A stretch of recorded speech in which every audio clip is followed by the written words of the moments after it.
10, 9, 8, 7, 6, 5, 4, 3, 2, 1. You're live. Hi, and welcome to another episode of Midday Marketing with Lynn. I'm sorry we're a little bit late, but the AFL guys just got so excited that there's actually something to talk about from AFL for the first time in a long time. So I'm going to give the guys a little bit of leeway there, but, you know, I'm sure the next few weeks they're still going to be getting so excited about the fact there's going to be some AFL to actually talk about. But we are going to be talking about sonic branding. Now, one of the reasons I love marketing so much is there's always something different and something new to talk about. And I'm really excited to be joined by Dene Menzel from Branthem Creative. Dene, welcome to the show. Hey, Lynn. It's so great to be here. Thanks for having me on the show. All right. So, look, just so my listeners get a little bit of understanding and just give you the opportunity to speak what Branthem Creative is, can you just give us a little synopsis about what you do? Okay, so Branthem Creative, we're a sonic branding agency or a music branding agency. So the best way I can describe what we do is that if you have a visual logo, you've got that logo on pretty much everything, from your print media to your social media pages to your website and so on. And that's how people recognise you. But they recognise you visually. What we do is a sonic version of that. And that's pretty much what Branthem Creative really does, is it gives people a way to be recognised using audio. Yeah, so I did a little bit of research beforehand, and it's amazing some of the brands that actually use sonic branding and where it comes in. Even like the little tune when you're loading up Microsoft, that comes in, like even, you know, ultimately the two notes from Jaws is a form of sonic branding to it is. And Coke. I mean, Coke just spend a fortune, and what I found really interesting was it was the combination of things. So it was like the sound of the bottle opening, it was the tinkling of the ice falling in the glass, to the pouring of the glass, to that, you know, that jingle of "I'm loving it." Oh, no, that's McDonald's. That's McDonald's.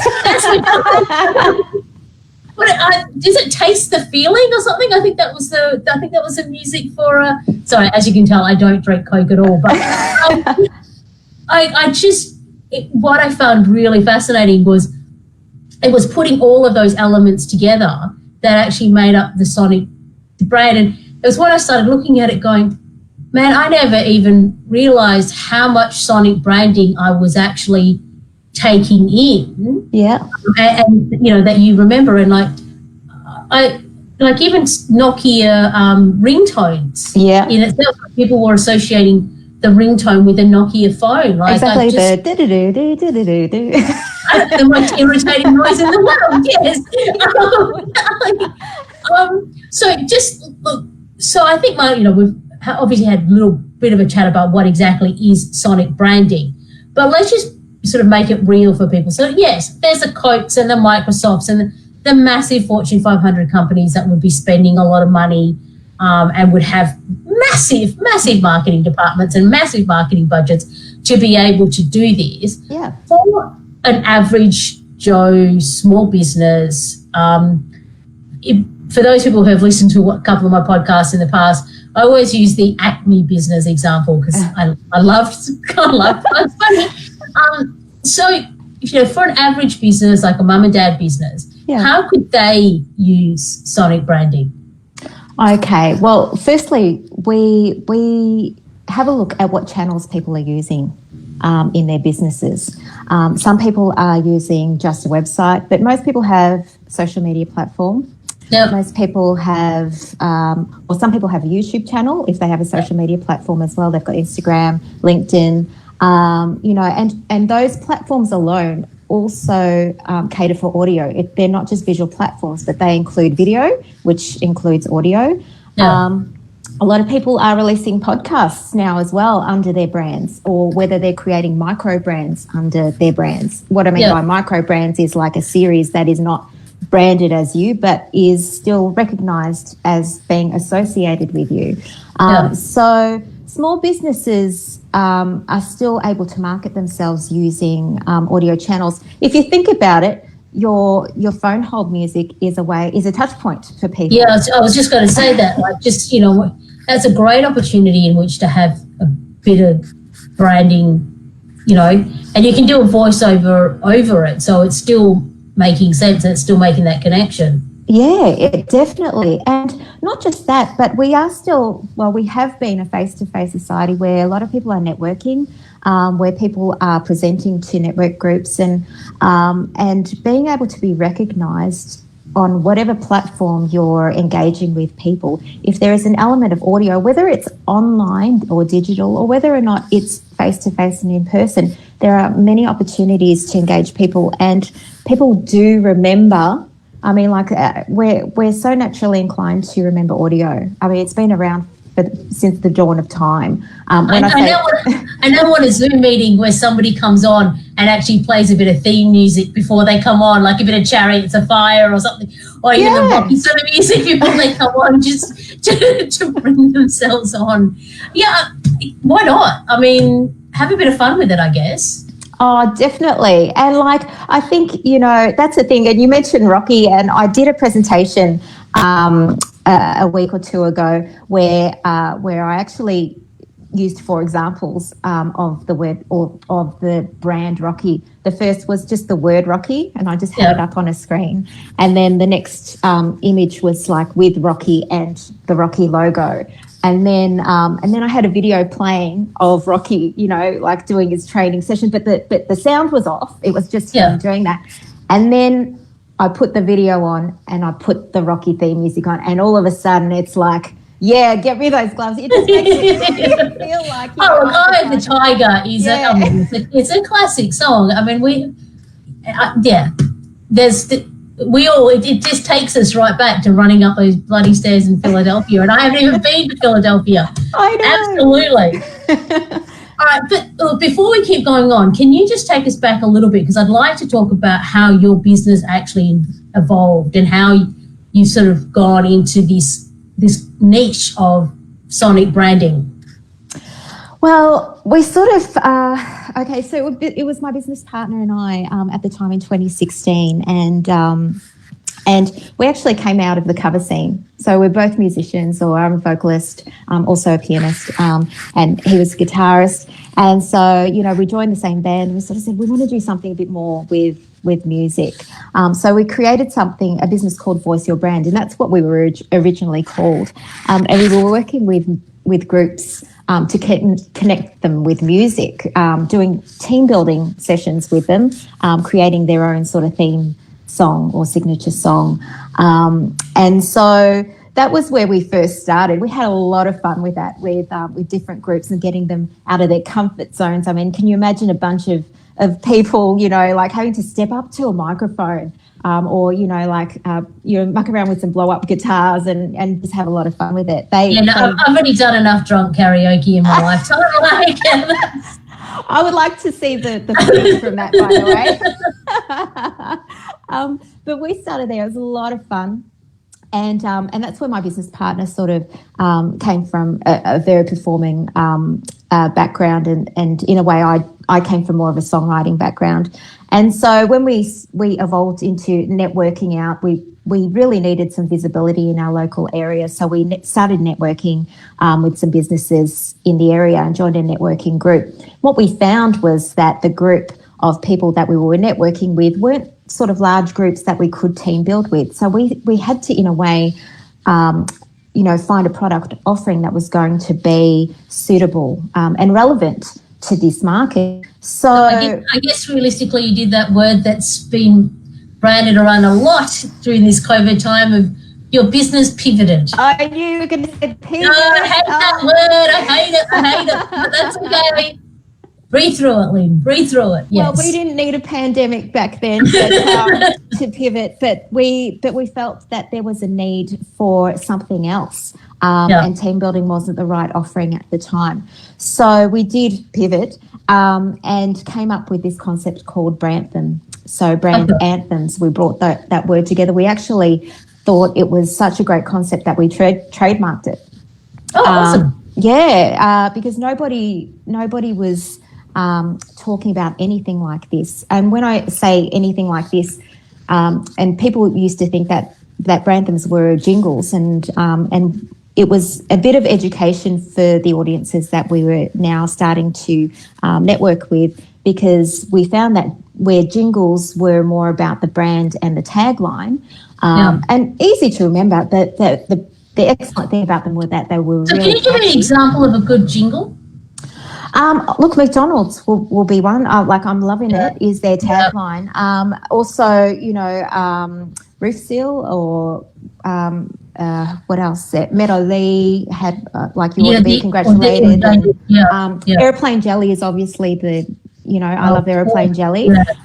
So those are more the brand, the tagline embedded in as almost like the hook. And when I say the hook, is that sort of thing that you remember of the actual musical work. So what we sought to do was, rather than sort of like focusing on that, we started going down the road of, well, how about, you know, really focusing on the target audience and where their head's at, because basically who's using the product, you know, and what are their needs. So being from a songwriting perspective, I'm quite empathic with understanding where people are coming from and how to articulate that in lyric and music. So we started writing Branthams based on the desire or the pain points of the target audience. So I'm just going to jump for a second, but how do you differentiate between like what you do and like what the Qantas advert did with, I still call Australia home? Well, look, I think that I Still Call Australia Home would probably be the closest example to a brand anthem that I would have ever seen from a brand. What happened with that was that and they had it as a campaign 20 years ago. It's actually quite interesting that they've come back to it now again, because it was such a strong way to recognise Qantas. The only thing is that Qantas used a copyright song. Like, it was something that wasn't written originally for them, but they used it in their campaign, and people associated it with them. And was it British Airways that did that advert as well, with that do, and they had like those people walking around, and it was like a big eyeball, and it was like the world, and I think so. I don't know. I remember, to be honest, Qantas is the standout airline for me. And any other airlines I haven't really sort of seen do anything near that or near the impact of that campaign, I think. I'm going to look up British Airways this afternoon. Just if you got to sing on this freaking podcast already, and we're only 10 minutes in. All right, Russell, are you ready to just cue up a couple of the examples of the creative from Branthem? Run, together we're one, and no one will be left behind. And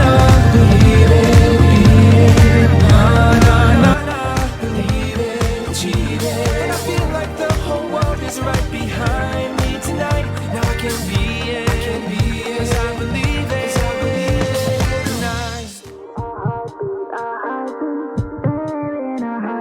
A heartbeat, I would be there in a heartbeat whenever you need me. There in a heartbeat, in a heartbeat, in a heartbeat for you, in a heartbeat for you, in a heartbeat. Life is music and music is life. Feel alive, feel alive. Branthem Creative.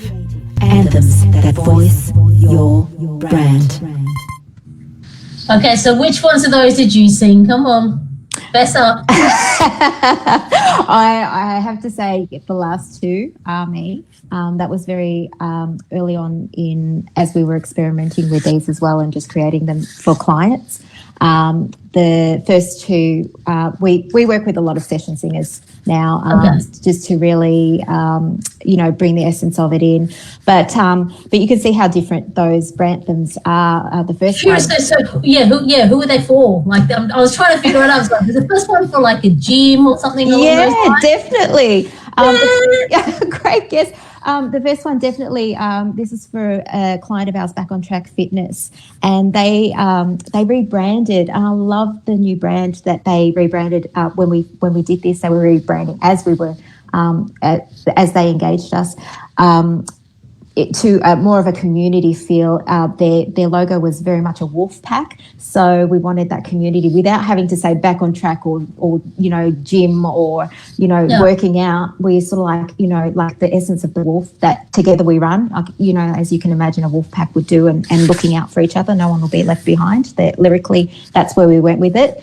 The second one is actually for a national, I won't say national, they've gone global, a global dance competition called Follow Your Dreams.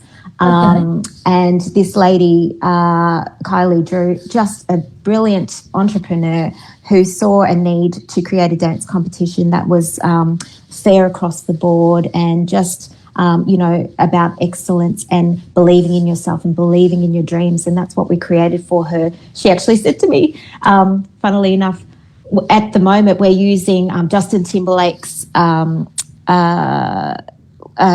Stop the Feeling, I think it was, and what was it? Beautiful by One Direction. It was One Direction, One Direction song, and they use that at the end of all of their concerts or their competitions, and to brand them. And so she said, "Can you write me something that's as good as or better than that?" And I said, "Okay, all right, like let's set the bar here." So when we wrote for her, we really understood dancers and what they're feeling going into this. We wrote it as a whole song, and so she uses it on everything from her Facebook Lives to her, like where she has events, when she had events, and she's still running online competitions. She's branding everything with this track. The third one is In a Heartbeat. It's actually for a first aid training facility. Okay. And they actually said to us, "Oh, look, we love Queen. Can you write us something on the lines of Queen? Queen the band." And when I said to them, look, guys, as much as I love Queen and I'm a big fan of Queen, this is actually not about you. This is about your target audience, because they're going to be the ones hearing this." And they were working with groups of people who were working in childcare who also had English as a second language. So we needed to write something that was quite easy to remember, but also was, funnily enough, it was the tempo for CPR that they could use in their first aid training drills and so forth, so that people could remember the right tempo for if they were out there and having to save a life. And the last one is our Branthem, Music is Life. So I hope I haven't gabbed on too much about that. You raised a really good point. I mean, what Marketing 101 is never use yourself as an example. And I guess being able to say to your client, it's not about you, it's about what your customers and, the people listening actually need. I mean, to be able to push back on a client like that, that takes some gusto. I'm impressed. Just out of sheer curiosity, and just you can give me ballpark figures here. So mum and dad, Acme business, want to get, say, 15. Like, how does somebody buy your music? What would they need to do? Okay.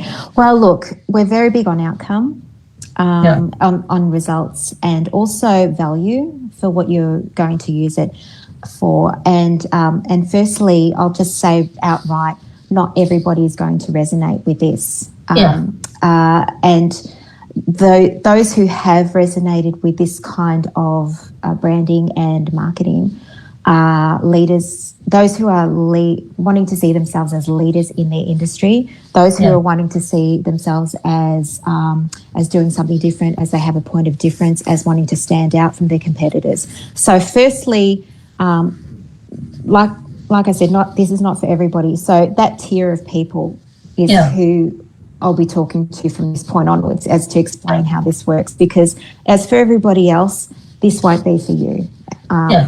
So for that tier of people who are sort of like, visionaries and wanting to lead in their industry, what this means is that we're looking at your brand as a whole and the channels that you're using to market yourself on, as well as the channels that you're not yet using to market yourself on.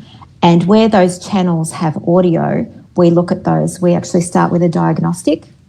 Yeah. We call it a couch dive, just to so that it doesn't sound so technical.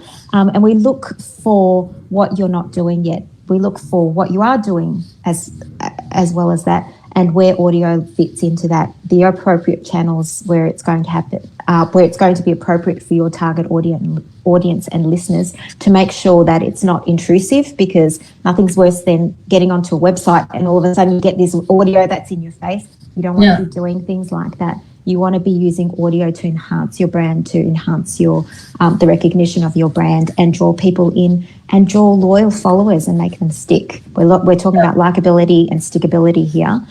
So what they're looking at is, yes, a diagnostic, and it's a flat up fee. Yeah. And that can be roughly, look, we do give people a range, but depending on the size of the business, it sort of starts about the $1,500 range. It's not inexpensive, because we do dive in and we look at all the channels, we look at the potential channels, and clients at that point have a chance to sort of look at what we come up with in terms of where we go from there. And if it's for them, then we move forward. If it's not, then we don't. But at that point, we start to, if they want to move forward, we start to create their sonic brand. And what I mean by that is a sonic brand that's going to last them for a long time. Something that's going to stick with them. I mean, you look at Qantas, they're using that song 20 years later, and you should have seen the comments that have come up on social media as to how much impact that track had for them. So this is not like a short-term gimmick. There was never a dry eye in the house whenever that advert came on. So I mean, I get that, and but what I'm wondering is, so again, so if I came to you and went, look, I know I need some music for some on-hold music and an intro for music to play when I do videos, so that's playing in the background. I need a 20-second or a 30-second just music for me to play. Mm-hmm. What is that something that you guys do? Is that Yeah, definitely.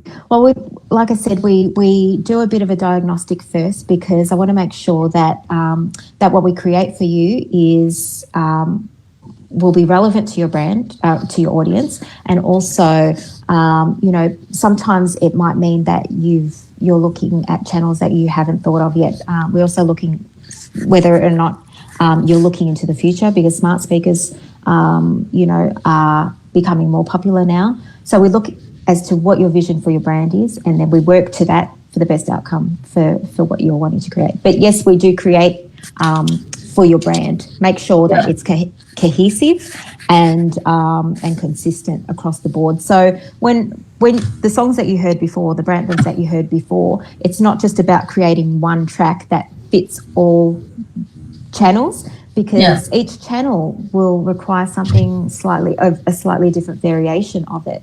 A podcast intro is different to, say, phone hold music. A phone hold music is a different length to, say, a video intro or a sound or an underlying soundtrack to a video.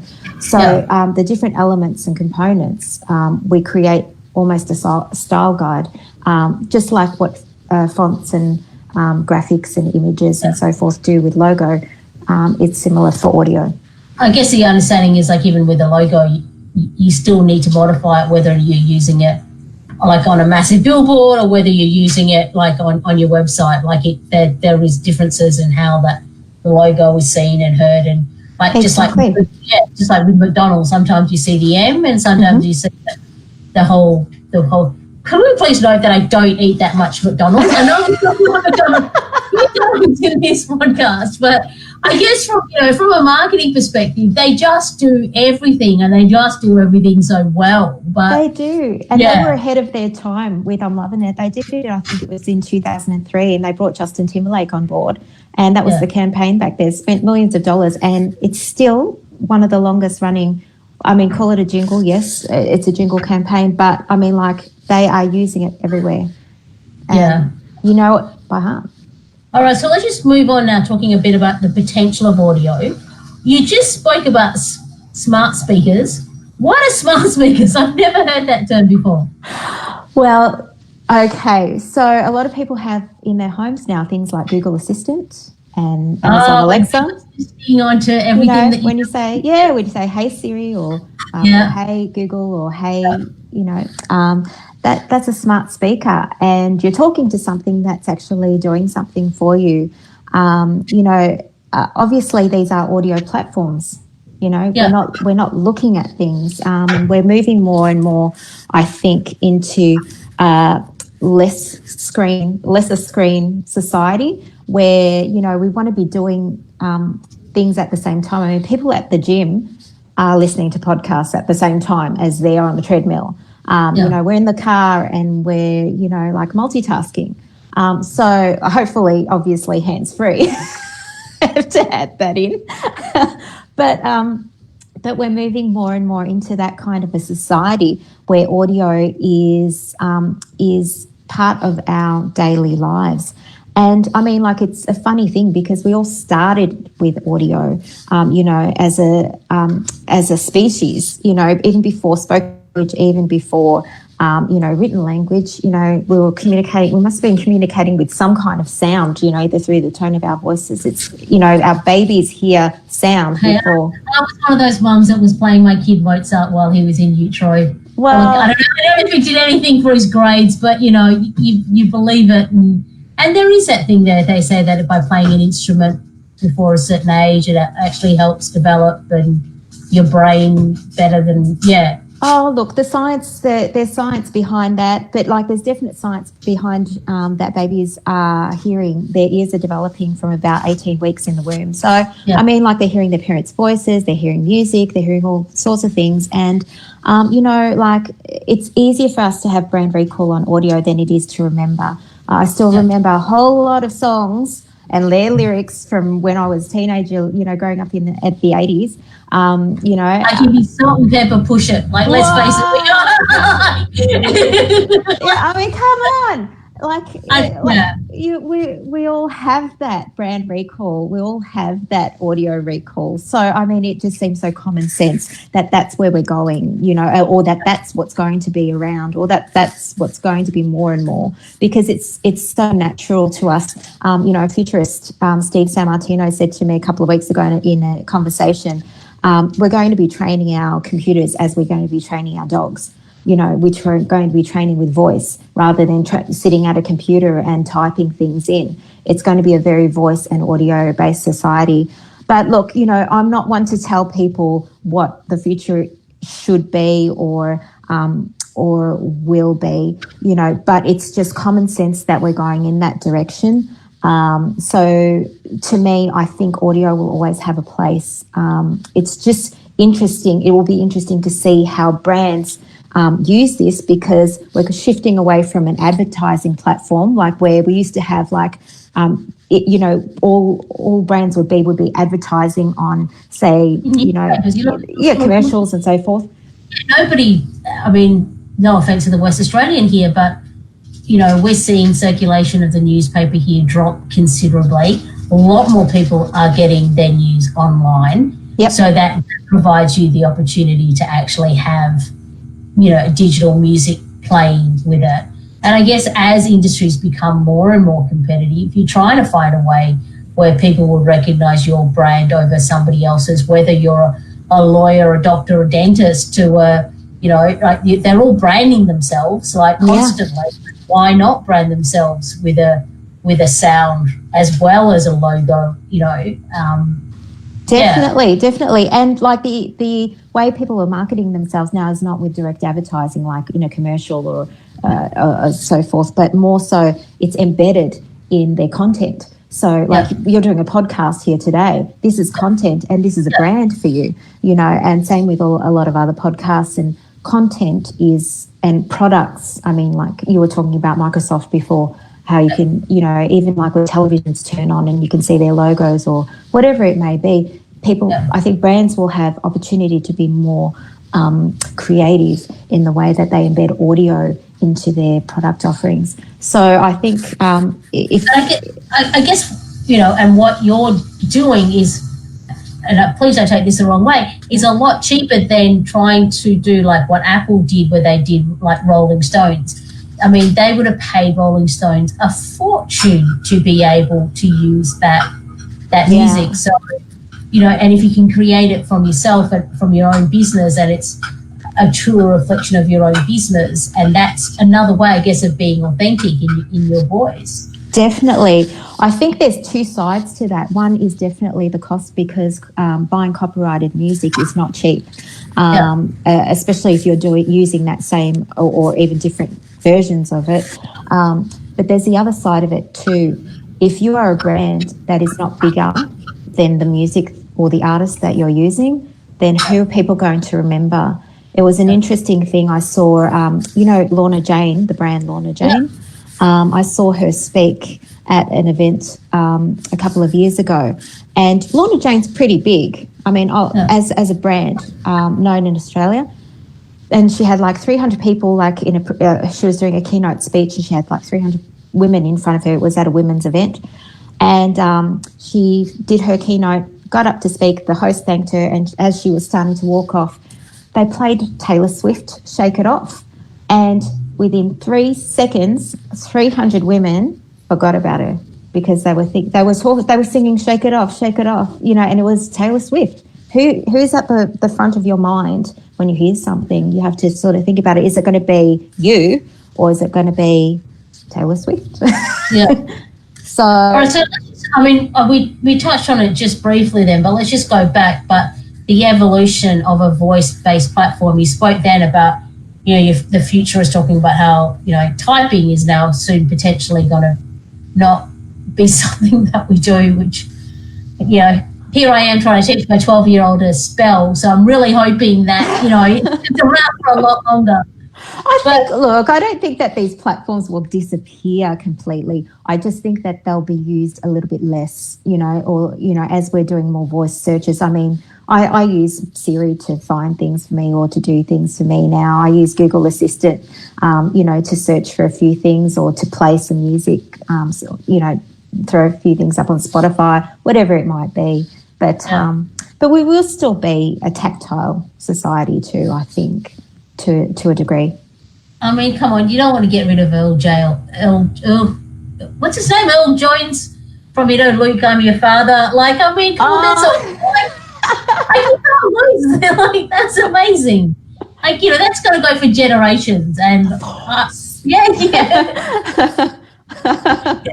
It's like, I mean, how hard is it to find something like that? I mean, like that sort of iconic type voice. I mean, I can't think of any other person. Probably Morgan Freeman is, you know. Oh, there are some really unique voices out there. I mean, Bette Midler, Barbara Streisand, you know, singers. And then you've got David Attenborough, you know. Oh, yeah. How could I forget him? Yeah.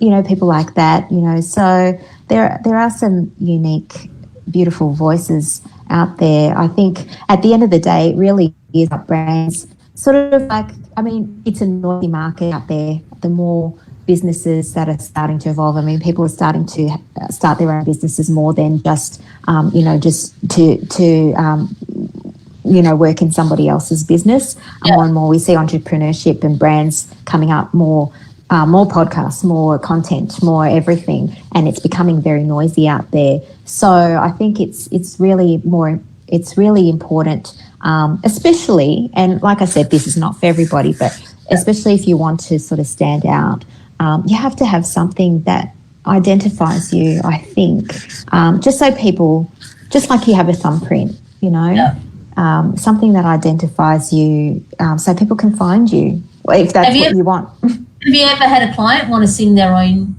or like be the voice of their own ad, like jingle, anthem?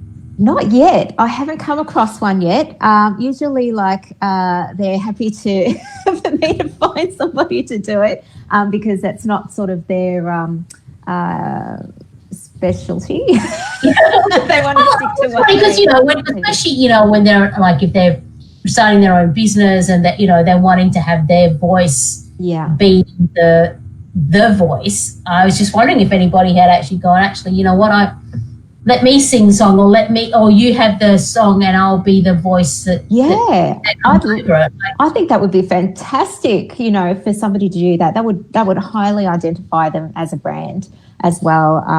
I mean, you can't get closer to that than them singing their own. I have had people who have wanted to sort of narrate their voiceover, or be the voice in that sense. But I think there are so many options for people to be an easily identifiable brand, and that can definitely include them singing their own brand.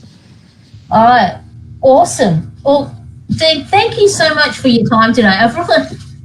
Now you've got me thinking about all the songs and all this adverts and jingles that I remember. Russell, I always let you, put your 2 cents worth in at the end. Well, I sent you a message on Facebook. Well, I don't have it up because I don't want it distracting me whilst it's an on-screen society already. I know. So there was a part that you were talking about speakers and sounds and all that kind of stuff. So I want to just touch on, because look, we're on radio and it's stereo. Now, how does a brand anthem, as my phone rings, how does a brand anthem actually affect? So, for example, if I'm listening to something in stereo, but then I plug the same audio into a 5.1 surround sound or a 7.1 surround sound or 7.2, whatever it is, or versus a smart speaker, can the same audio track work for all of those speakers, or do you deliver something that is specific for each actual device? Look, at the end of the day, we really want to make sure that the platforms are, we create something that's suitable for the platforms, where things require surround sound, and especially if your audience is hanging out there, and we really have to make it the experience for them as well. So if that's important to them, then that's important to us. And I think that what we do create as well, I mean, the guys that I work with in the studio, they've worked from everything from musicians to, stuff that's out on SoundCloud to stuff that's on the ABC. So whatever platforms, whether it's television or radio or whatever it may be, smart speakers, we always look at the channels. We do the research to make sure that it's appropriate, because nothing's worse than having something come through that's the wrong format for something, and it really dilutes the experience, especially when you want to create that experience. So not everyone needs a cinema sound track, that's what I'm hearing. No, not everybody needs a cinema sound. I think, there's first and foremost, the track's got to be relevant. It's got to sound beautiful and aesthetic to the ear as well. But look, it's the messaging. There's all the components that come with it, and as long as those things together are the sweet spot and it creates the impact, then that's great. And I have one more question, because look, we purchase a lot of things online these days. A lot of small businesses do, and you raised a very good point earlier. You approximately beginning at 1,500. Now, no doubt there's other people online, there's services that can get it cheaper, but then they normally charge this extra fee called a commercial fee, meaning that you are allowed to use it in your commercials. So what is, I take it that 1,500 baseline fee includes that, does it? Yeah, so the diagnostic is basically for us to really dive in and understand your brand, understand the market. I mean, that in itself takes time. So it's a full check through. We do offer like a basic version of that. It just depends on the brand and how what the vision that they have for where they're wanting to go, because this is long term. Yeah. What we do say with the diagnostic is that should they choose to proceed, then that's tacked off the end price, because that's part of the price of creating, because without that information to start off with, we don't slap songs together. It's very targeted, always very strategic, always with elements of understanding the target audience and the end user, so that you can use this just for a quick example, a client of ours, we created a Branthem for, and they ended up rebranding, and they were still able to use the Branthem because they were still going forth with the same audience and the same values, so it was still relevant. Even through a rebrand, and because we don't include the brand, we don't include the tagline, the messaging was on point still through a rebrand, and they were able to still be recognised as they changed visually. I guess realistically, their business name hasn't changed. It's just maybe their logos changed, their colours changed. No. Well, this client had changed business name. Wow. Okay. Yeah, they had. And so, but their clients still recognised them because they were still using their Sonic brand throughout. So it gave them a bit of an anchor, a bit of consistency, and a bit of recognition through that transition period as well. But yeah, but in answer to your question, Russell, like in terms of like where this is not about like charging extra. Like what we do is once we've done this for the client, it's supposed to be a complete style guide for what they can use this for, and it's with channels that we've discussed with them so that they can actually apply this and get the value out of it over the long term, rather than having to go to generic music, or whether, rather than having to go to copyrighted music, or rather than, them going to nothing behind anything, so that they're building their brand and recognition so that they can retain clients as the current clients that they have through their authenticity, and also and attract new clients and new reach through channels that they haven't used before. So I hope that answered that. No, that definitely did. It's very interesting to hear because, look, we work in the audio industry as well, and we know that copyright music is the bane to our existence in the music industry. Yeah, well, copyrighted music, it's that thing, it's not just about price of buying those things, but it's also delays, because publishers can sort of take a lot of time to sort of say, hey, you want to use this music in your podcast? Oh, well, you have to ask for permission. So when you're asking for permission, sometimes these things can be delayed a couple of months depending on how long it takes for them to get back to you. And then there's the price issue of that too. So it is really interesting because, like, your look, I know a lot of podcasters out there and YouTubers, they have a favourite song. So they'll go and grab 15 seconds of it or 10 seconds of it and think that they're all clear and in the clear. But it's absolutely the opposite. It's copyright strikes. They'll happen. So how can you not learn from Vanilla Ice? Come on. I went, come on, you got busted for that. I think now we're only 15 seconds. You got to remember these YouTubers are normally like 16, 15, they don't care about the law. And also there was that other guy. He did that twerking song. Oh God. You know what? That one's off my playlist. I'm sorry. No. Oh, come on, guys. Don't make me spill that on. He was on he did it with Miley Cyrus, and he blurred lines. Oh, yeah. Okay. He got by Marvin Gaye or something for C. Yeah, I think even Ed Sheeran's even been nabbed, for copyright. So it's one of those areas that, like it's almost like playing with a little bit of fire. I mean, you can try and see what happens, see if you get away with it. Being a muso as well, and songwriter, it's just nice to be fair to those who've written songs, and obviously just respect the system. It's what it is, and yeah. We've gone way off topic here now. I do have one other question, which go back to Sonic Boom for a second, Sonic branding. How do you make sure that because you're not just one agency, there's many people that do this, but how do you make sure that your finished product doesn't sound like someone else's, that might end up getting one of those strikes or might have an issue? Because at the end of the day, if someone's coming to you to pay for a sound or a brand sound, how do you make sure that it is so unique that it's not going to have an issue going forward? Look, that's a brilliant question, by the way. And look, I mean, I'm going to try not to make this sound too technical because, there are the listeners of this will probably not be musicians.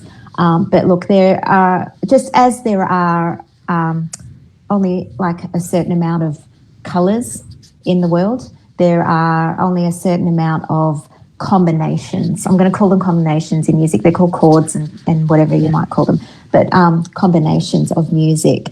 And I believe that, look, there's no guarantee. There's a small risk that, something can sound similar to something else, not by any other means of that. It's just an accident and, somebody's written something that does sound, or they were on the same wavelength of writing something similar.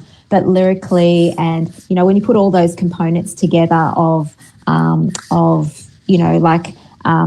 the way that it's played or even just how it's structured or the lyrics that are in there. I mean, those are those little elements that make songs different and give them their own unique feel.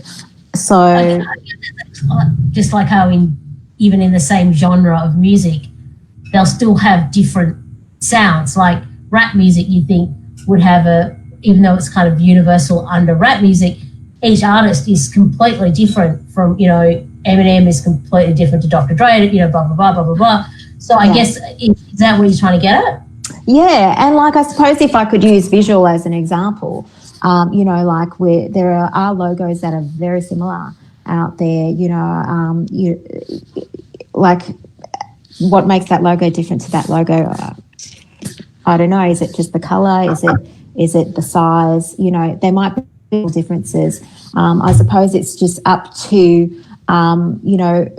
we do our due diligence of making sure that before we finish off with a demo, in which we provide to a client as well, by the way, we provide demos so they can actually hear before we commit as well, that we haven't crossed any lines of that's too similar to that. We really try and be quite objective because there is that line of crossing over, but you just never know whether it can be that, but we try and put things in place as much as possible to reduce the risk of that.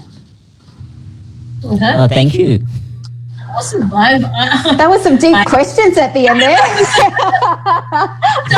I should have warned you that I do get Russell to come in at the end. It's kind of what we do. Just, keeps all my guests on their toes. Oh, it's great. I love it. I think it's great. And the show's brilliant. So I really hope that you get quite a range of guests coming in. So do I. Look, I'm having fun, aren't we, Russell? Absolutely. We definitely are having fun. All right, Dean, thank you again so much for being on the show. Really, really enjoyed it. And, if you ever need some voiceover work, Russell and I are here, to help. Just give us a call, mate. We'll be there. Not a problem. You guys have been fantastic. Thank you so much for having me on the show and for letting me blab on about Sonic Boom, or was it Sonic? Did I get you back there, Russell? No, Sonic Branding it is. And hopefully all the titles are on. Sonic Branding, not Sonic Boom. No, it's all good. Thanks so much for having me. I've had a ball today. It's a great way to spend a Sunday. Awesome. Talk to you guys. Russell, as always, thank you so much for your assistance. Always a pleasure working with you. Dean, I wish you all the very best. And hopefully, when you do some great theme that we all know nationally, I can't wait to have you back on the show and you can tell me how you created it. It would be awesome. Sweet. Thanks so much, Lynn. Thanks, Russell. Awesome. Thanks, guys. Bye. Bye. Cheers.